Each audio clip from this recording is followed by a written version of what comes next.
Hello everyone, I'm Mahasri. Today I'm here to share some information about multiple intelligence. Are you aware of multiple intelligence? Or do you know what multiple intelligence is? Okay, let me explain. But before starting up, we must know the definition of multiple intelligence. Let's look forward. Multiple intelligence proposes the differentiation of human intelligence into specific modalities of intelligence rather than defining intelligence as a single general ability. This is Howard Gardner. He's an American developing psychologist and he's the person who proposed the theory of multiple intelligence. Why did Howard Gardner theorize multiple intelligence? In order to capture the full range of abilities and theorize what people possess, Gardner theorized the multiple intelligence. He theorizes that people do not have just an intellectual capacity but have many kinds of intelligence. Gardner first outlined his theory in the year 1983 in his book Frames of Mind. Criticism. Whenever someone does something new, they face criticism. In the same way, Gardner also faced criticism. Gardner's theory has come under criticism from both psychologists and educators. These critics argue that Gardner's definition of intelligence is too broad and that his 8 different intelligences simply represent talents, personality traits, and abilities. Gardner's theory also suffers from a lack of supporting empirical research. So there are 8 multiple intelligence and they are visual spatial, linguistic verbal, interpersonal, intrapersonal, logical mathematical, musical, bodily kinesthetic and naturalistic. First, let us see about visual spatial intelligence. It is the person's ability to perceive, analyze and understand visual information in the world around them. People who are strong in visual spatial intelligence are good at visualizing things. These individuals are often good with directions as well as maps, charts, videos, and pictures.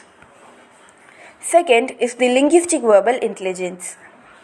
It is the ability to have complete knowledge of language from words to phrases and sentences. People who are strong in linguistic verbal intelligence are able to use words well, both when writing and speaking. These individuals are typically very good at writing stories, memorizing information, and reading. They are also called word smart. The third is the interpersonal intelligence. It is the ability to understand and interact effectively with others. Those who have strong interpersonal intelligence are good at understanding and interacting with other people. These individuals are skilled at assessing the emotions, motivations, desires, and intentions of those around them. And the fourth one is the intrapersonal intelligence. It is the ability to understand and appreciate one's innermost feelings. This is something interesting, isn't it? Individuals who are strong in intrapersonal intelligence are good at being aware of their own emotional states, feelings, and motivations. They tend to enjoy self-reflection and analysis, including daydreaming, exploring relationships with others, and assessing their personal strengths. Fifth one is the logical mathematical intelligence. It is the capacity to analyze problems logically, carry out mathematical operations, and investigate issues scientifically. People who are strong in logical mathematical intelligence are good at reasoning, recognizing patterns, and logically analyzing problems. These individuals tend to think conceptually about numbers, relationships, and patterns. The fifth one is the musical intelligence. It is an ability to produce and appreciate rhythm, pitch, and timbre or appreciation of the forms of musical expressiveness. People who have strong musical intelligence are good at thinking in patterns, rhythms, and sounds. They have a strong appreciation for music and are often good at musical composition and performance. The seventh intelligence is the bodily kinesthetic intelligence.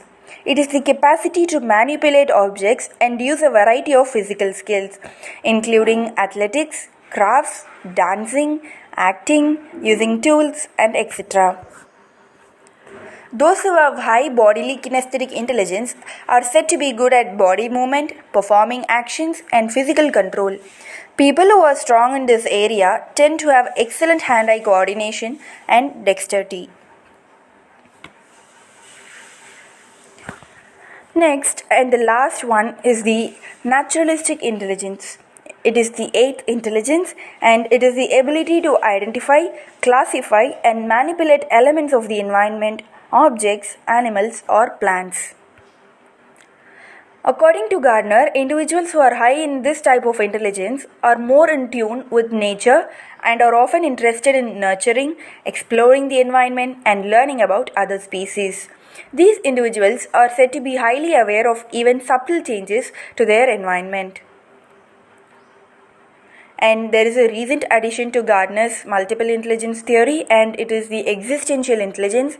It's the ninth form of intelligence, and it is the sensitivity and capacity to tackle deep questions about human existence, such as the meaning of life, how do we die, and how do we get here, and etc. So, conclusion of Gardner's theory teaches that teachers should not teach the same material to the entire class, rather individualize instruction by identifying students' strengths and weaknesses. One way of identifying students' strengths and weaknesses is to offer a multiple intelligence assessment. Thank you.